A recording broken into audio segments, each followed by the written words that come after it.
Silence. Thank you, Mr. President. I will be quite brief. I would like to thank all the colleagues who spoke in the debate and I will obviously focus on things that I have not already said this morning in the report, in the replies and on what I do not agree with, that I believe deserves a response. I would like to tell my colleague Bagnai that I agree with what he said regarding the European strategy. It is a fact, colleagues, that for years, even in our debate, many have tried to explain how forced electrification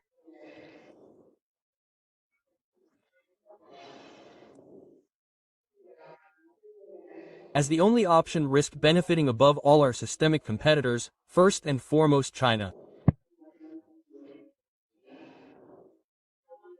For this reason, we were at best described as backward. Then, as has often happened in recent years, history has proven us right. Now Europe is trying to correct some of the many mistakes it has made. It is trying to do so despite the opposing pressures of those who tend not to compare. Their unshakable convictions with the reality of the facts. In any case, Europe is trying to correct them. I think it's a good thing. I think we need to help, and I think that sometimes, in order to help, we also need to say no to the attempts that continue to be made to drift in a direction that does not take into account what is happening in the geopolitical context.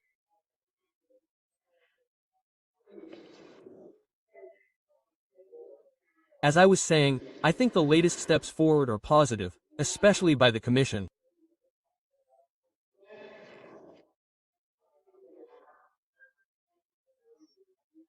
I mentioned the letter that the President of the Commission sent in view of the European Council on the subject of competitiveness, where for the first time, for example, following what has also been a long and difficult Italian battle, the use of biofuels is open.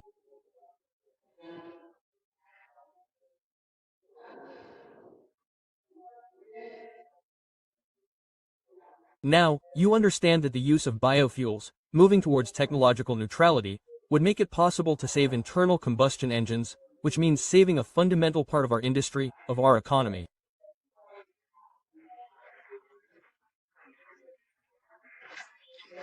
I hope that at least on this point we can all be happy and push in the same direction.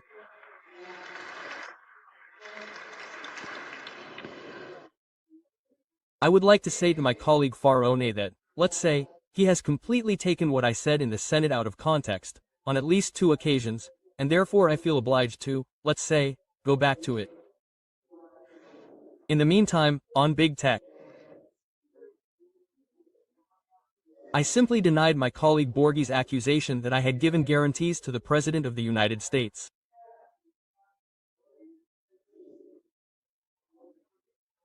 Regarding taxation on big tech,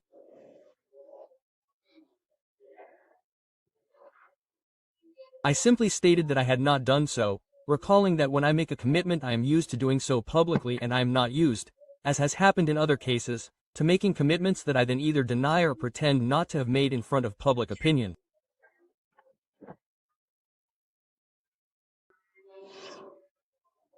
Then, on sending troops, he said that I accused you of being in favor of sending troops to Ukraine.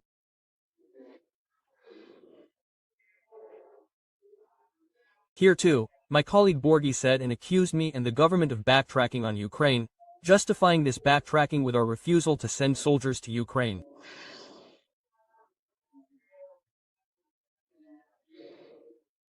I clearly deduced from this that you agreed with my position, that you did not agree with my position. I note that you agree with the position that in this case seems to me, for once, to be a position that is substantially almost unanimous within this chamber, but then there is no reason to accuse Italy of backing down on Ukraine. So, to clarify, when I usually say things, I hope that they will be taken back for what I said. After that, colleague Farone, with your usual, let's say, politeness, you compared me to Gollum.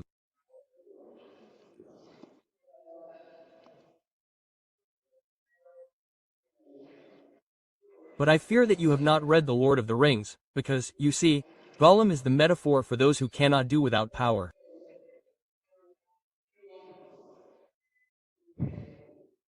Now, rest assured that in order to maintain power, I will never be willing to do what I have seen many of my predecessors do.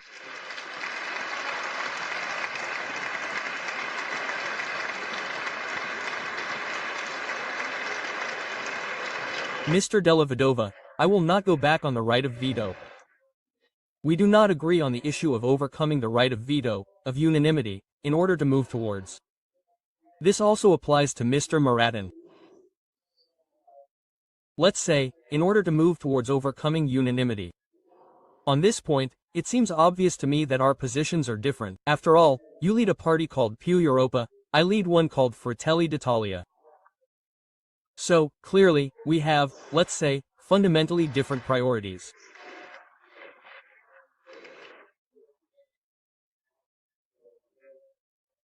Then, on the subject of the West, I was struck by what I heard you say, let's say, on the subject of the West, because you see, I think that fundamentally a big difference that exists between us and many of the things that I hear when I come to this chamber is that, in our opinion, let's say, history should not be read through the lens of party membership.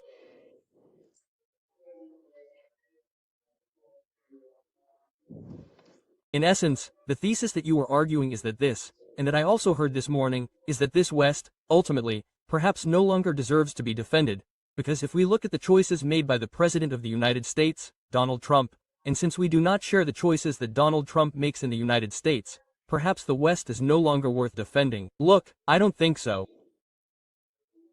I believe in the West today, with the United States led by Donald Trump, as I used to believe, even though I don't agree with many of the things he did at home when the United States was led by Joe Biden. The difference is that, for me, the priority is given to the values of a civilization that will outlive governments, that will outlive us, that will outlive Trump, that will outlive Biden, that will outlive us if we are able to continue to defend them, to fight for those ideals.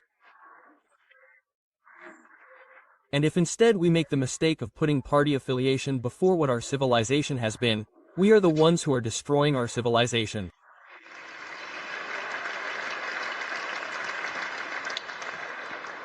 Colleague Ricciardi. I don't know why you are so passionate about, let's say, discussing the very issues that you struggle with the most.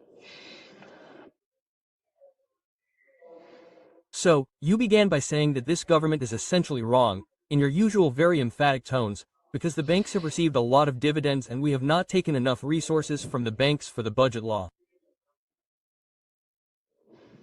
Perfect, possible. But I have to ask two questions. First, how did the banks collect those dividends?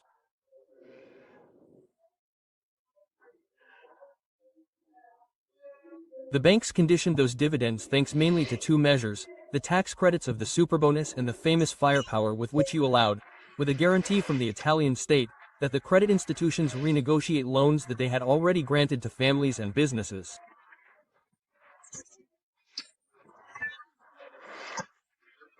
This is how they collected these profits, colleague Ricciardi. They collected them thanks to the choices of the five-star movement.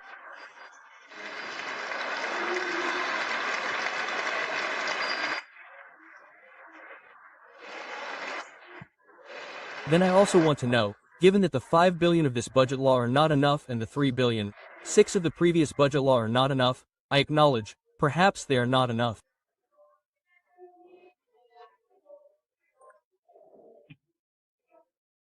I hope that in the next speech there will be a declaration of vote. Someone from the five-star movement will also tell us how much money when they were in government the credit institutions were asked to support salaries as we did.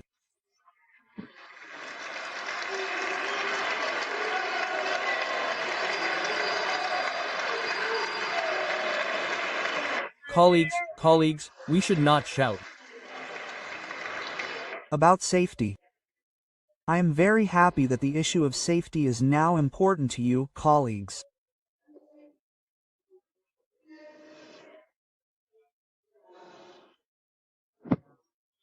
The five-star movement was not what it seemed when it obstructed the new security regulations to ensure safety that this government has implemented.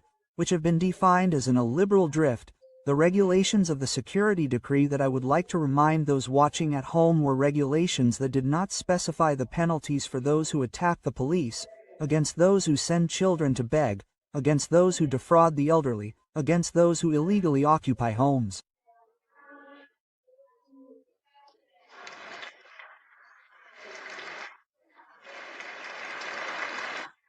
And these regulations were the subject of 300-year obstructionism that lasted more than a year. So I am happy that now people have changed their minds and want to help each other defend the safety of citizens. On Food for Gaza, my colleague Ricciardi says that it is the bare minimum.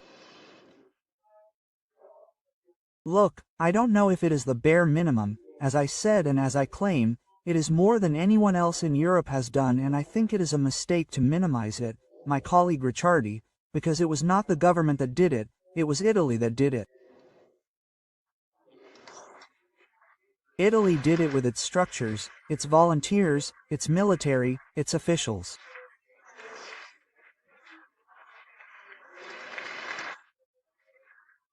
It did it also by representing you, and I think that you too should be all the more proud because you hailed the delivery of 40 tons of aid by the flotilla as a great humanitarian achievement, and therefore you should consider the delivery of 2,200 tons of aid that Italy had guaranteed as a great achievement.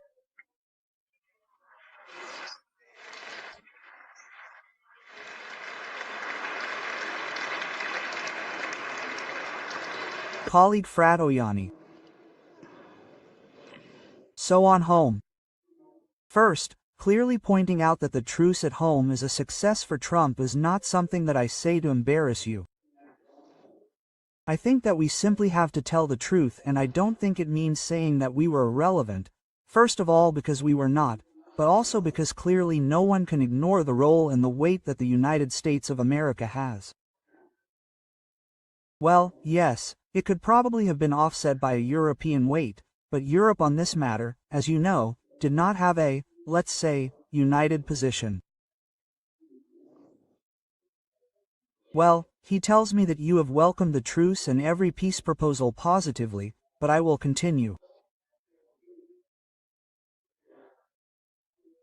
It was also said this morning in the chamber, I feel obliged to continue to ask the opposition parties, in response to an appeal that I made, that the government, the majority made when the peace plan was announced, to come to this chamber and support that peace plan with a united vote. Why did you refuse to do so, if you welcome every peace proposal? Because unfortunately, and then, words do not correspond to actions on Ukraine. I would like to take this opportunity to say that, let's say, in the meantime it seems to me that the debate is evolving, not within this chamber, but outside the confines of this chamber. You will have read a statement in which President Zelensky says that the possible opening of a negotiating table based on freezing the front would be a good proposal. It is a proposal that here too, among others, let's say, has always been toyed with by the President of the United States. Clearly, it would be a step forward compared to the debate we had a few weeks ago, wouldn't it? On the transfer of territories, as I was saying this morning, that Russia has not even been able to conquer and that it wants to hand over to it. But here too I must return to a topic on which it seems we do not understand each other. Of course, diplomacy is needed to build peace, but diplomacy requires a precondition, and that precondition is deterrence. If we had not helped Ukraine in recent years, if we had not created the stalemate on the front that, in fact, the courage and the Urania, but also the support of the West have guaranteed, today there would be no possibility of opening a peace table, because we would have had a conquered nation and we would not have needed any diplomacy. So the prerequisite for diplomacy is deterrence. In this sense, I have said many times in this chamber that I believe that support for Ukraine, that is, building a balance that would otherwise not have existed in the confrontation between the two nations, was a precondition for achieving peace. I claim this even more today because it is exactly what we see happening week after week. Again, my colleague Frado Ianni on the Green Deal. Look, I don't think that our denialism can be defined. I stated this morning that we share the objectives, let's say, of reducing emissions, that we agree that we must work on this issue, but I also added that we must do so taking into account reality, that we must do so with pragmatism.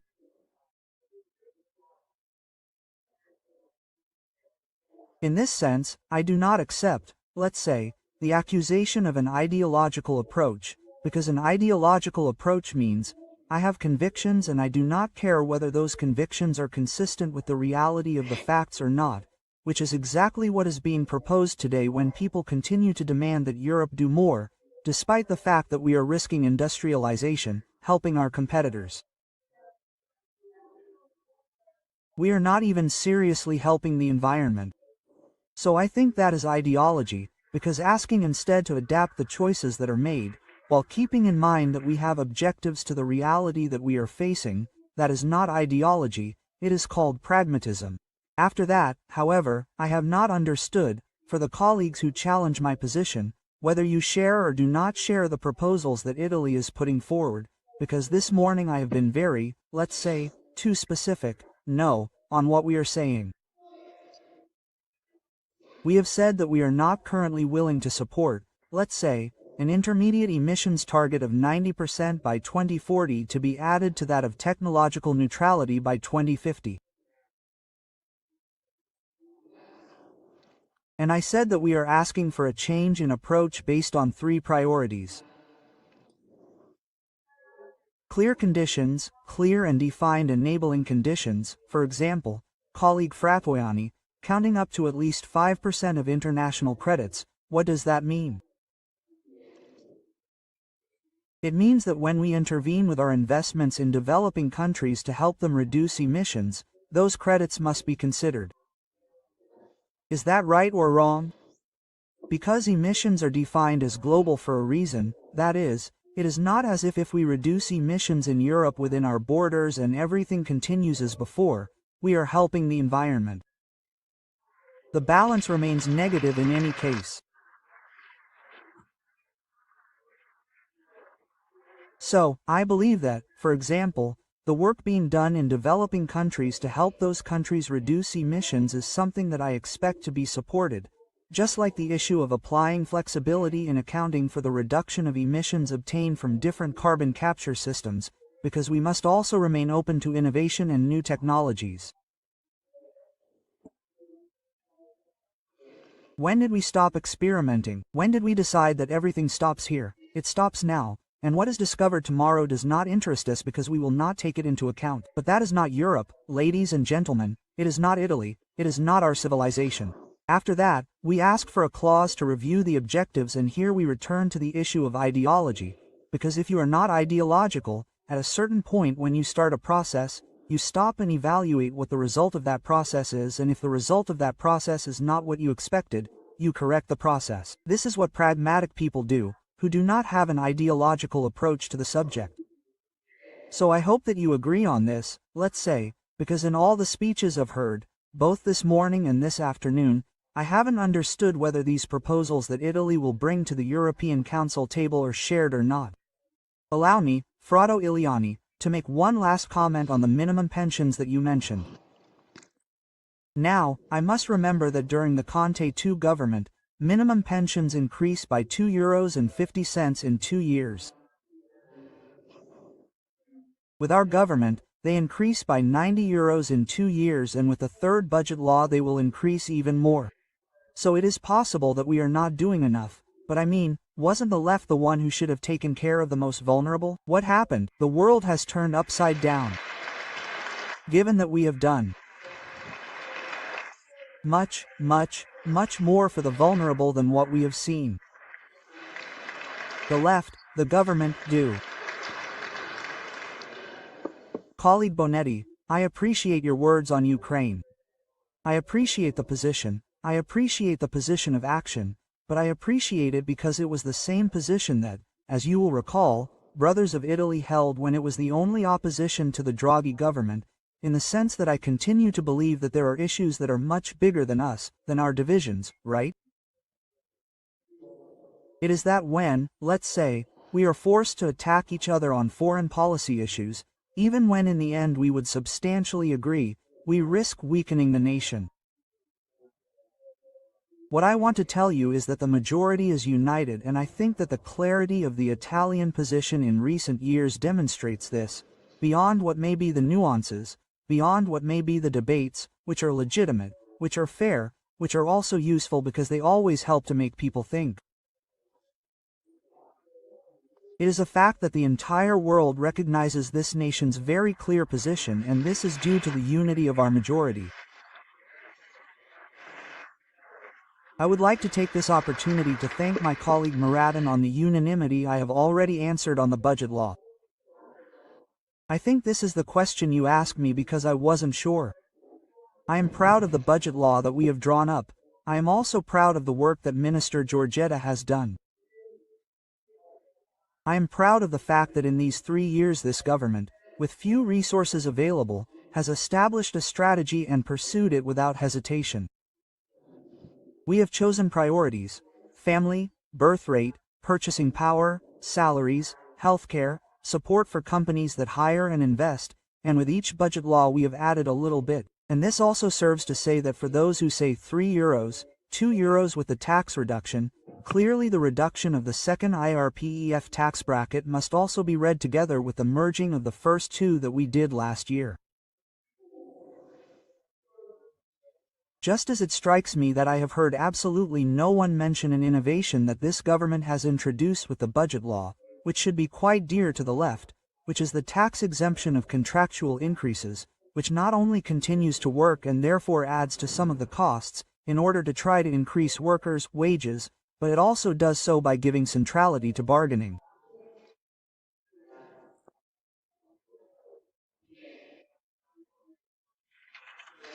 It is surprising that no one has thought to say a single word on this, but everything must be seen as part of a plan, and I am proud to have finally given, rightly or wrongly, this is clearly a question of points of view, but to have finally given this nation something that it did not have, and that it did not have due to its lack of stability, a strategy that is pursued year after year, because the fate of nations is not decided in a year and a half of budgetary policies or economic policies or industrial policies.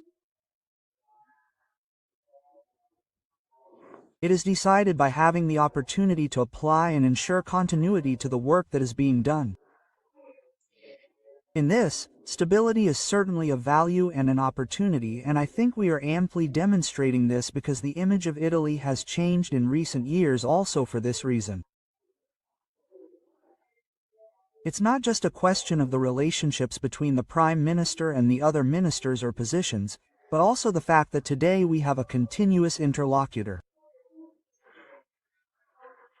You know how many times I've heard my colleagues tell me that it was impossible, Georgia, to reach serious agreements with Italy because every time you sat down, the interlocutor changed. Several times I've also been told, let's say it's been a few years since we really knew who the Prime Minister of Italy was.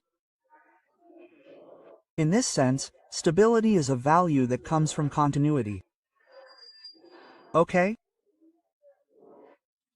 And I think it's something that we must take advantage of in the budgetary and economic policies that we are implementing.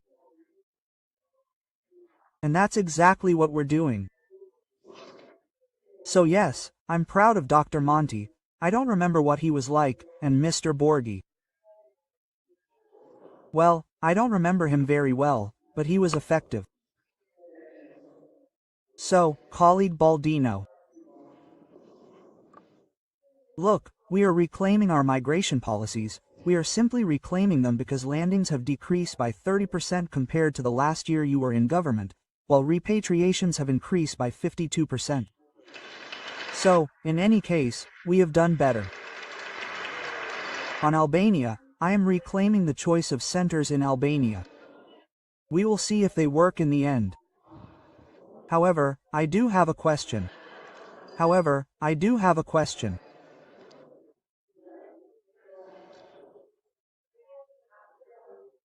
Doesn't it seem strange to you that the European Commission's proposal for a European list of safe countries includes all the nations from which migrants arrive for whom Italian judges have not validated the transfer to Albania?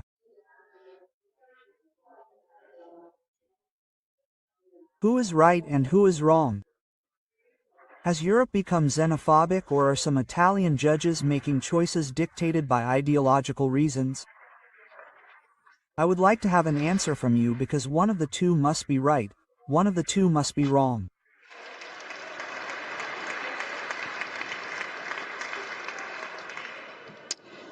On the budget law. I don't know, colleague, what exactly you were reading in it. I am not aware of anything you have read, and it seems to me much more similar to what happened in past years, because, let's say, the resources we have allocated to healthcare are decidedly greater than those allocated by your governments, and military spending will in any case be lower than those allocated, particularly by the governments of Giuseppe Conte, who in some years has multiplied and has committed to multiplying defense spending by tens of billions of euros, only to then tell us today, put flowers in your cannons. We are used, for goodness sake, to this U-turn, and so it no longer surprises us. After that, always coming back to. Oh no, after that, colleague Provenzano, and I'll close. So, allow me to clarify one thing, because I have also heard something said here that is quite, indeed quite inaccurate, and that is that I compared the opposition to terrorists. Now, for those who know the Italian language, I did not accuse the opposition of being terrorists or of being worse than Hamas.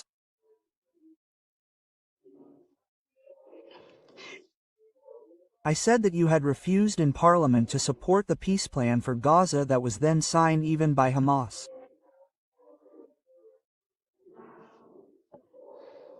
Now, and that therefore your position was more fundamentalist than that of Hamas. Now, stop. It is possible that the left does not understand or is not aware of the meaning of the word courtesan, but I hope that at least the meaning of the word fundamentalist is known, because the meaning of the word fundamentalist is someone who intransigently supports a doctrine without admitting mediation or compromise. Which, I am sorry, gentlemen, is exactly what you have done. After that, there is someone else who has accused the Italian government or has compared the Italian government to terrorists. Secretary of the main opposition party stated in an international context that freedom and democracy are at risk in Italy because the extreme right is in power, and he has slyly linked these statements to the attacks suffered by the journalist Sigfrido Ranucci. So, after Meloni as an accomplice in the deaths at sea, after Meloni as an accomplice in genocide, we now have Meloni as an accomplice or instigator. I hope the Secretary of the Democratic Party of the Ranucci attack will clarify this for us. I think that these are objectively very serious statements, but not because they are serious towards the government, because the issue is not going abroad and criticizing the government. Mind you, that doesn't surprise me. That's something else. This is casting a shadow on Italy, on the quality of its democracy, on the value of its citizens, on the majority that citizens choose. Which is not secondary, ladies and gentlemen, because I imagine that it does not escape anyone that in a state governed by dangerous extremists and terrorists, there is a tendency, for example, not to invest. There is a tendency, for example, not to make trade agreements. That is, these are statements and an attempt to throw mud and shadows on Italy, which Italy risks paying for, and I think that this is not the right way to represent one's nation, because we are all paid to represent our nation in the best possible way. You know very well that it is not true that democracy is at risk in Italy. You know very well that it is not true that freedom is at risk in Italy. But if you know that it is not true, why are you going to tell people abroad? Why won't it help you govern on the ruins instead of being in opposition in a prosperous nation? Thank you.